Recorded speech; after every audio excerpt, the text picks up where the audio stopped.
तो नमस्ते सभी दोस्तों को, आपका हार्दिक स्वागत है हमारे YouTube चैनल RSCT एग्ज़ाम वाला पर। उम्मीद करता हूँ आप लोगों की तैयारी अच्छी तो चल ही रही होगी, लेकिन इस वीडियो के इंपॉर्टेंट क्वेश्चंस करने के बाद आपकी तैयारी और अच्छी हो जाएगी। खैर, अब ज़्यादा टाइम वेस्ट नहीं करते इंट्रोडक्शन में, सीधा चलते क्वेश्चन की तरफ। तो हमारा जो फर्स्ट क्वेश्चन है, एक बार मैं पेन सेलेक्ट कर लेता हूँ यहाँ से। हाँ, red pen.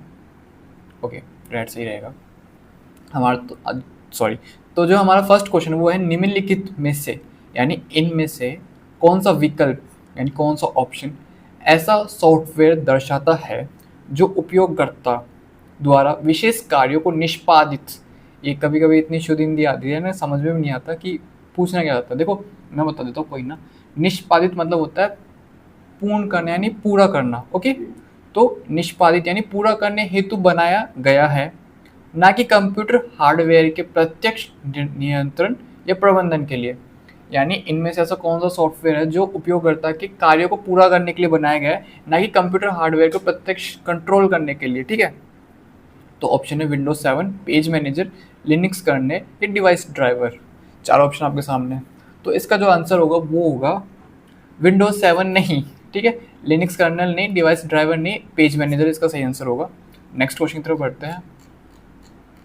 Okay, second question है, कंप्यूटर प्रणाली में वह कौन सा सॉफ्टवेयर घटक है जो हार्डवेयर और उपयोगकर्ता के बीच एक इंटरफेस के रूप में कार्य करता है तथा अन्य एप्लीकेशन सॉफ्टवेयर को चलाने हेतु आवश्यक प्लेटफॉर्म प्रदान करता है। एक बार फिर से पढ़ लीजिए, ये जो लंबे लंबे क्वेश्चन होते हैं ना, यहाँ से अपन पढ़ना स्टार्ट करते हैं ना, यहाँ आते आते पीछे वाला भूल जाता है। ये जब मेरे साथ जब मैं एग्जाम देने जाता था, मतलब बहुत पहले, तब होती थी सब प्रॉब्लम। एक बार फिर से पढ़ लेते ताकि अच्छे से समझ में आ जाए। ठीक है, कंप्यूटर प्रणाली में वह कौन सा सॉफ्टवेयर घटक है जो हार्डवेयर और उपयोगकर्ता के बीच एक इंटरफेस के रूप में कार्य करता है। ओके, कौन सा सॉफ्टवेयर घटक है जो इन दोनों के बीच एक इंटरफेस का कार्य करता है तथा अन्य एप्लीकेशन सॉफ्टवेयर को चलाने हेतु आवश्यक प्लेटफॉर्म भी प्रदान करता है। ऑप्शन है ऑपरेटिंग सिस्टम, यूटिलिटी सॉफ्टवेयर, तीसरा एप्लीकेशन सॉफ्टवेयर और थर्ड है फर्मवेयर। ओके, सेकंड का आंसर क्या हो सकता है, सोचिए सोचिए। तो इसका जो आंसर है वो है ऑपरेटिंग सिस्टम। ठीक है, ये ऑपरेटिंग सिस्टम एक ऐसा सॉफ्टवेयर घटक है जो हार्डवेयर और उपयोगकर्ता के बीच एक इंटरफेस का रूप भी कार्य करता है तथा जो अन्य एप्लीकेशन सॉफ्टवेयर होते हैं, जैसे कोई भी एप्लीकेशन सॉफ्टवेयर हो गया। अरे ये चिड़िया, पता नहीं क्या प्रॉब्लम आती है जब भी मैं रिकॉर्ड करने बैठता हूँ ना, या तो कोई ट्रैक्टर आएगा या कोई कार आएगी, या मुझे लगता है फ्यूचर में ऐसा भी हो सकता है कि भूकंप भी आ सकता है, यहाँ पर अर्थक्वेक भी आ सकता है। अगर आ भी गया, मुझे कोई झटका शॉक नहीं लगेगा, कुछ भी हो सकता है रिकॉर्डिंग के टाइम मेरे, कोई नहीं। हाँ, तो ये था जी ऑपरेटिंग सिस्टम एक ऐसा सॉफ्टवेयर घटक है जो हार्डवेयर और उपयोगकर्ता के बीच में इंटरफेस के रूप में कार्य करता है तथा एप्लीकेशन सॉफ्टवेयर जो होते हैं ना, कुछ भी एप्लीकेशन जैसे इंस्टाग्राम, मोबाइल का एग्जाम्पल देता हूँ, इंस्टाग्राम, स्नैपचैट, कुछ भी, उनको एक प्लेटफॉर्म भी प्रदान करता है। ओके, तो ये आपके आंसर नहीं होंगे। अब नेक्स्ट क्वेश्चन की तरफ बढ़ते हैं। एवं चेक तो कर लूँ रिकॉर्डिंग ऑन है, एक सेकेंड। हाँ, रिकॉर्डिंग ऑन है। ओके, थर्ड क्वेश्चन क्या है, थर्ड क्वेश्चन है, निम्न में से कौन सा विकल्प एक ऐसा उपकरण का उदाहरण है, ठीक है, जो कंप्यूटर से प्राप्त डिजिटल डेटा को भौतिक हार्ड कॉपी के रूप में परिवर्तित करता है। बहुत इजी क्वेश्चन है। ठीक है, ये सेम क्वेश्चन पिछली क्लासेस में भी था, लेकिन पूछने का तरीका अलग था। सेम क्वेश्चन रिपीट हो रहा है लेकिन पूछने का तरीका अलग अलग आ रहा है बस। ठीक है, तो बताइए, स्कैनर, प्लॉटर, माइक्रोफोन या जॉयस्टिक, थर्ड का। तो इसका जो आंसर होगा वो होगा प्लॉटर। ओके, फोर्थ नंबर की तरफ बढ़ते हैं। जो आपको लग रहा है ना कि हाँ ये थोड़ा इंपॉर्टेंट है या फिर मुझे याद नहीं हो रही, मुझे बार बार प्रैक्टिस करनी पड़ेगी, उनका आप स्क्रीनशॉट ले लीजिए या नोट कर लीजिएगा। लेकिन अगर आपको बार बार ही प्रैक्टिस करनी है तो आप बार बार वीडियो देख सकते हैं। हाँ, फोर्थ का जो आंसर होगा वो होगा कंप्यूटर प्रणाली की सीमाओं, यानी लिमिटेशंस के संदर्भ में निम्न में से कौन सा कथन उसकी वास्तविक कमजोरी को सबसे सटीक रूप से दर्शाता है।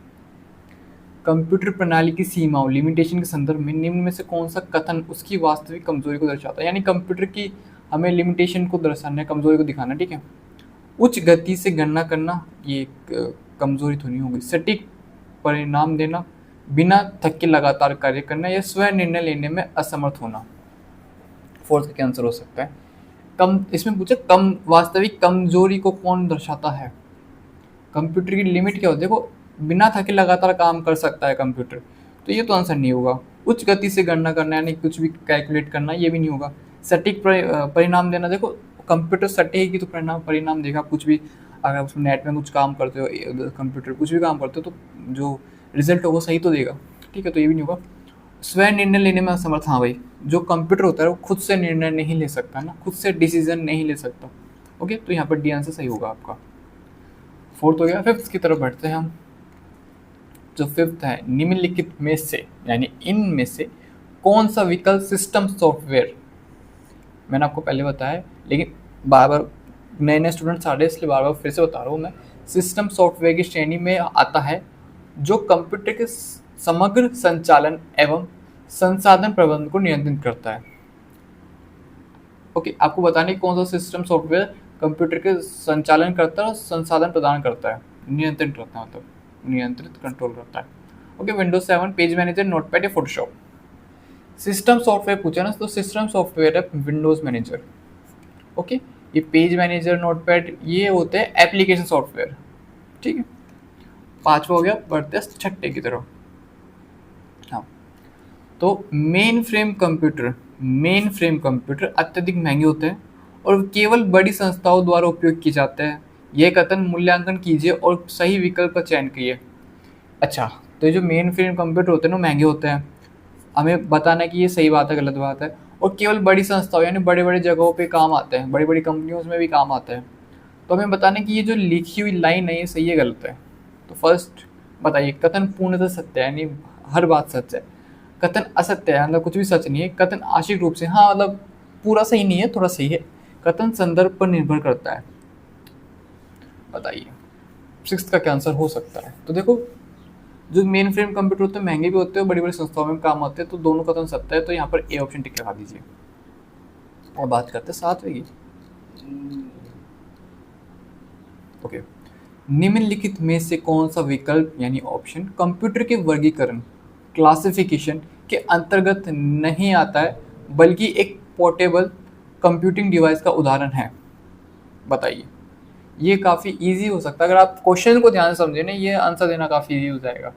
मैं वो फिर से एक बार रिपीट करता हूँ। कम ऐसा देखो, निम्नलिखित कौन सा कंप्यूटर के वर्गीकरण क्लासिफिकेशन के अंदर आता है, यानी कंप्यूटर की कैटेगरी के अंदर आता है, बल्कि पोर्टेबल डिवाइस का कंप्यूटिंग डिवाइस का उदाहरण है। मतलब सुनो, कंप्यूटर को अपन यहाँ से वहाँ नहीं ले जा सकते, ठीक है, लेकिन कंप्यूटर की कैटेगरी में एक ऐसा चीज़ है जिसको हम यहाँ से वहाँ ले जा सकते हैं और काफ़ी पोर्टेबल है, उसको कहीं भी रख सकते हैं। बताइए क्या आंसर हो सकता है इसका?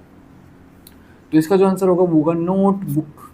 ओके, मिनी कंप्यूटर, तुम मैं समझ मिनी कंप्यूटर यानी छोटा कंप्यूटर, तो उसको कहीं भी ले जा सकते हैं? नहीं नहीं, ऐसा कुछ नहीं है। मेन फ्रेम कंप्यूटर तुम्हें बताया था महंगे होते हैं, बड़े बड़े होते हैं, माइक्रो कंप्यूटर वैसा नहीं है, ठीक है। तो ये तीन ऑप्शन गलत है बिल्कुल। सातवीं गाड़ी हो गया। आठवीं की बात करते हैं। हाँ, कंप्यूटर के विभिन्न प्रकारों में से वह कौन सा प्रकार है जो जटिल वैज्ञानिक गणनाओं, मौसम पूर्वानुमान तथा बड़े स्तर के डेटा प्रोसेसिंग के लिए सबसे अधिक उपयुक्त और शक्तिशाली माना जाता है? यानी ऐसा कौन सा कंप्यूटर जो वैज्ञानिक गणनाओं यानी जो साइंटिस्ट के काम आता है, मौसम पूर्वानुमान यानी मौसम का जो फोरकास्ट होती है कि बारिश होने वाली है, गर्मी है, उसमें काम आता है, और बड़े स्तर के डेटा प्रोसेसिंग के लिए सबसे अधिक बड़े स्तर के डेटा प्रोसेसिंग यानी कोई बड़ा ही कंप्यूटर होगा, पावरफुल कंप्यूटर होगा, काफ़ी सुपर कंप्यूटर होगा। तो इसका आंसर बताइए आप क्या हो सकता है? Micro computer, mini computer. देखो मिनी कंप्यूटर तो नाम से ही लग रहा है ना काफ़ी छोटा है, तो नहीं होगा। माइक्रो कंप्यूटर भी मतलब होता है छोटा कंप्यूटर, ठीक है, तो ये भी नहीं होगा। अब बच्चे वर्क स्टेशन या सुपर कंप्यूटर। देखो फिर से मैं पढ़ रहा हूँ, सबसे अधिक उपयुक्त और शक्तिशाली माना जाता है, शक्तिशाली यानी सुपर, तो इस यहाँ पर जो आंसर आएगा वो आएगा सुपर कंप्यूटर। तो आठवीं का डी आंसर होगा, ठीक है। अब बढ़ते हैं 9वें क्वेश्चन की तरफ।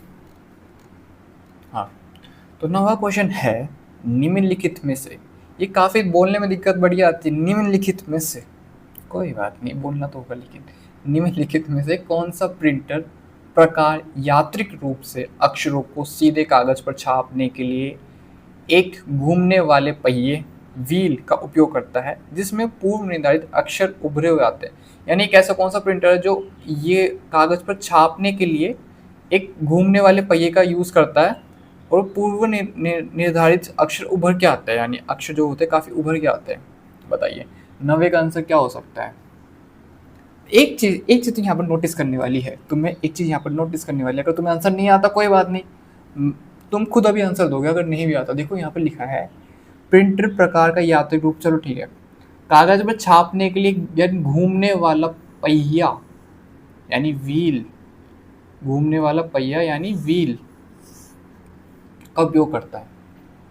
ओके, अब ऑप्शन पढ़ो एक बार। Matrix printer, daisy wheel printer, inkjet printer या लेजर प्रिंटर।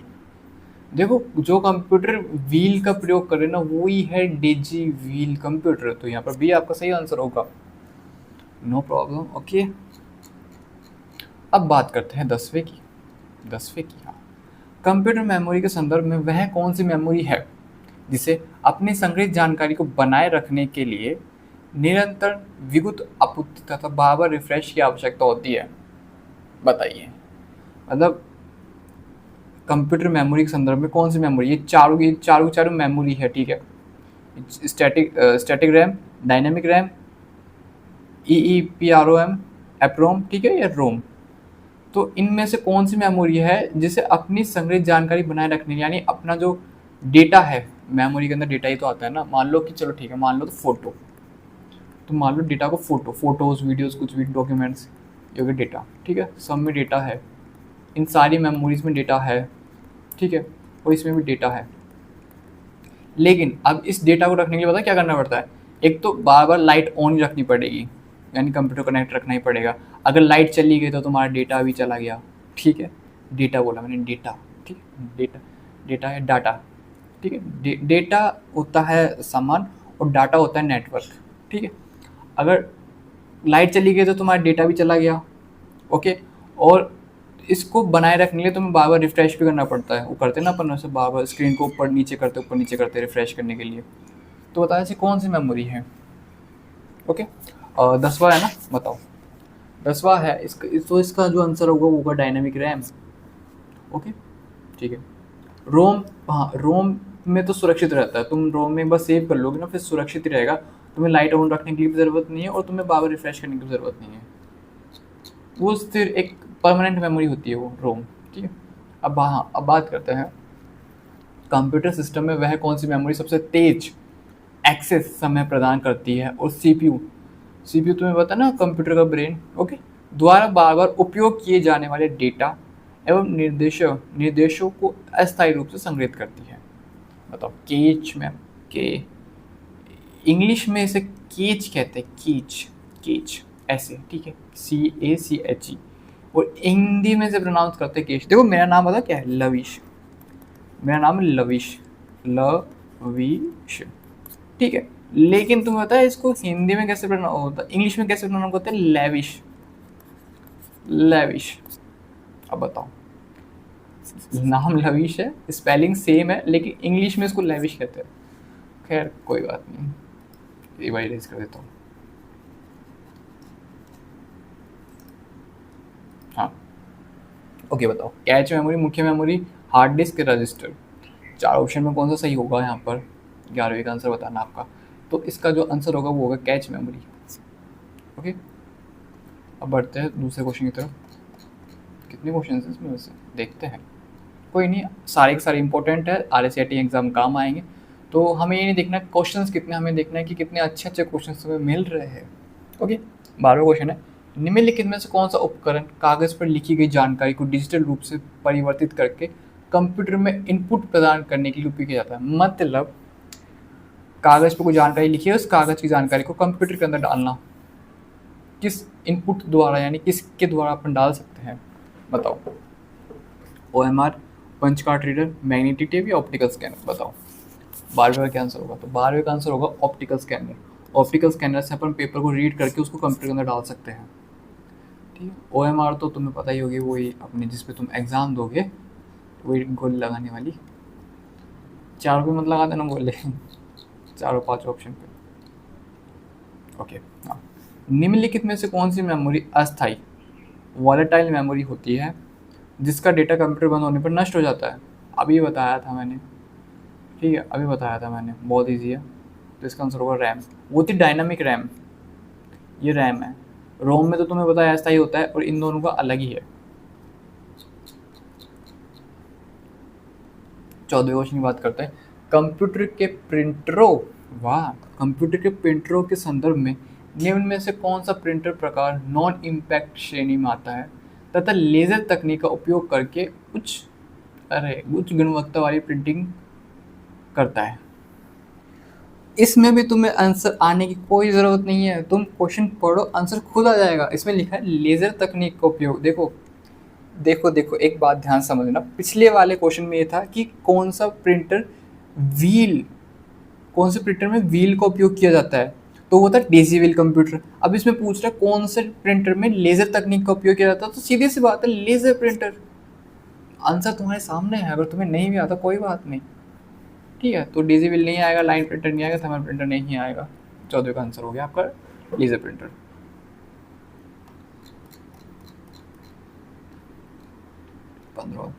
15वां क्वेश्चन है, कंप्यूटर की कार्यक्षमता को दर्शाने वाले स्पेसिफिकेशन में निम्नलिखित में से कौन सा घटक सीधे कंप्यूटर की प्रोसेसिंग क्षमता यानी प्रोसेसिंग पावर को प्रभावित करता है? रैम की क्षमता, सीपीयू स्पेसिफिकेशन, हार्ड डिस्क क्षमता या मॉनिटर रेजोल्यूशन? बताइए 15 का आंसर। तो इसका जो आंसर होगा वो होगा, देखो यहाँ पर कंप्यूटर के कार्य क्षमता को दर्शाने वाले स्पेसिफिकेशन में कौन सा घटक सीधे कंप्यूटर की प्रोसेसिंग क्षमता को प्रभावित करता है? तो इसका आंसर आएगा सीपीयू के स्पेसिफिकेशन। सही है ना? कौन सा ऑप्शन था? बी था ना? हाँ, 15 का बी सही है। अब बात करते हैं 16 की। ये ऑलरेडी कैसे लगे यहाँ पर टिक, शायद से पेन की गड़बड़ी होगी, कोई बात नहीं। हाँ, DPI, DPI की फुल फॉर्म बता दें तो मैं पूछी जाती है कई बार, डॉट्स पर इंच। तो ये DPI की फुल फॉर्म है। DPI शब्द का उपयोग कंप्यूटर में किस विशेषता को मापने के लिए किया जाता है? ठीक है, बताओ। देखो, जो DPI का जो उपयोग होता है प्रिंटर के अंदर होता है, इतना बता दूँ तुम्हें मैं। ओके, अब बताओ प्रिंटर की गति, प्रिंटर की गुणवत्ता, data transfer rate. Data transfer rate नहीं आएगा क्योंकि प्रिंटर के अंदर यूज़ होता है, तो डेटा को लेने देने। स्क्रीन ब्राइटनेस, स्क्रीन ब्राइटनेस में कहाँ से आएगा, प्रिंटर का कोई लेना देना नहीं है। अब बताओ इन दोनों ऑप्शन में, तुम्हारे लिए मैंने 2 ऑप्शन और काट दिया, अभी इतना ईजी कर दिया तुम्हारे लिए मैंने। और एग्जाम में अगर तुम्हें आंसर नहीं आया ना, तो तुम्हें यही ट्रिक करनी है, जो ऑप्शन लगे ना कि हाँ इनका दूर दूर तक की कोई लेना देना ना था आता कुछ भी नहीं है, आता पता कुछ नहीं है, उनको तो तुम पहले साइड में कर दिया करो। अब तुम्हारे पास 50-50% चांस है कौन सा सही होगा। अगर तुम इनको नहीं हटाते ना तो तुम्हारे पास होते 25-25-25% चांस, लेकिन अब तुम्हारे पास 50-50 है, किसी एक पे टिक लगाओ, सही भी हो सकता है। बताओ DPI क्या काम करता है? तो जो DPI होता है ना, प्रिंटर की गति थोड़ी ना चेक करता है, प्रिंटर की स्पीड थोड़ी ना होती है, तो ये नहीं आएगा। तो बी वाला ऑप्शन सही होगा आपका। 16 कितने क्वेश्चन? हाँ, 17वां क्वेश्चन। अब बताओ, निम्नलिखित कथनों में से उस कथन की पहचान कीजिए जो रिसाइकल बीन कार्यप्रणाली के संदर्भ में असत्य है।